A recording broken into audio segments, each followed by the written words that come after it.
No other news agency has this video nor this story. College student, right, was targeted by the police according to the allegation. Here's the video, and I will then give you the background. Here it is. Should have come get me. I haven't did anything wrong. You going to jail because you're not listening. And I'm going to tell you what you're going to jail for. You're interfering in police business and you failed to follow directions. So you're finna go to jail. For and what? I haven't did anything wrong. I haven't did anything wrong, fool. They can come check the cameras and everything. I haven't did anything wrong. You ain't going on about your business. I'm trying. I'm just waiting for my sister to come. I'm waiting for my sister to come pick me up. I'm just waiting for my sister to come pick me up right now. Go. I'm waiting for my sister to come pick me up. Why are you approaching me? Man, stop playing. Now, let me give you the background to this exclusive story. Put up the picture of the young man who was the target in that ordeal. A Delta State University student was charged with resisting arrest, even though he was not under arrest. He was charged with resisting arrest and disorderly conduct. Did you see disorderly conduct? Did you see an underlying crime here? The Mississippi student says he was targeted for complaining about a hate crime to the campus police. That's why they don't like him. That's why they targeted him. That's why they treated him the way they did. His name is Jay T Hardiman. He is the student that was charged. Despite leaving as commanded, he was walking away as he was told. Police decided to continue to follow him. JT was followed and chased on foot. He hid in a bush and later turned himself in. The 19-year-old pleaded not guilty, okay, to resisting arrest and disorderly conduct. Yesterday at the county court in Cleveland, Mississippi,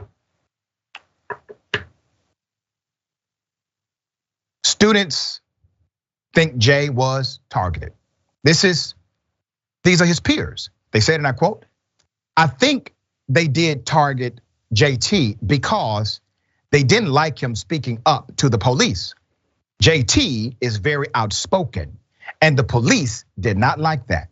Some people with power think they are over you."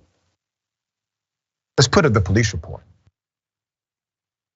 The police report shows that Hardiman and 3 other black students were accosted by 2 white young men in a pickup truck on September 22nd. They shouted racist and homophobic slurs at JT. He then decided to report this to the campus police. By October 10th, Delta State police officers knew JT by first name. He was talking with friends in a vehicle parked outside the campus police station when he was told to leave.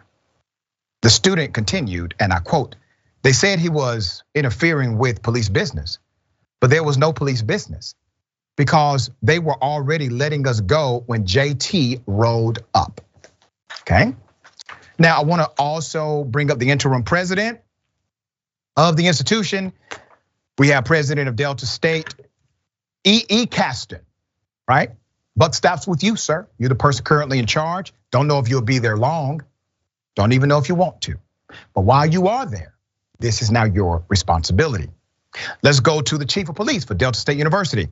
His name is Jeffrey Johns. Jeffrey, Mr. Chief, what you saw by your officers, was it warranted? Did it violate policy? Or does it align with the values of your police department at that institution? Which does it do? Now, we're going to continue to follow the developments of the story. And I want to say this to JT. JT, keep standing up. I'm proud of you.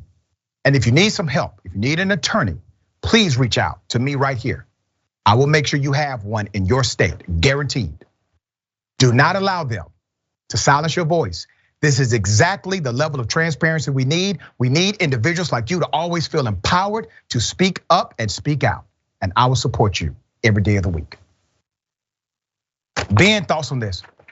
Yeah, I mean, the unfortunate reality is this is all too common. Like, this should be a story that news outlets across the country cover with regularity, because police officers with regularity will target people who are active in the community that are calling out police for misbehavior. I mean, in some instances, police officers have been so callous as to target the families of people that they have killed. Okay, and so that's something to really understand. It is to the point where there are even a lot of city council members across the country who are terrified of their own police departments, and they are terrified of speaking out against their own police departments because they don't want their police departments harassing them or their campaign staff. And so this is just this massive problem. But unfortunately, because there's so many news outlets that by default will accept everything police officers say in a press release, they refuse to accept this story. They refuse to accept stories like this, that maybe perhaps there are a lot of police officers that have too much free time on their hands, that instead of solving murders, they're harassing random people that are criticizing them for, parking in like disabled parking spots, for parking on the sidewalks, for brutally harassing people for no reason. All of the litany of things that police officers are engaged in that is misconduct and misbehavior. Whenever anybody calls them out, very often they find themselves targeted by these very same police actions and injustices. And the unfortunate reality is, because too many people by default accept everything the police officers have to say, these stories just fundamentally don't get covered anywhere else. I agree wholeheartedly, and for the record, we did reach out to the police department.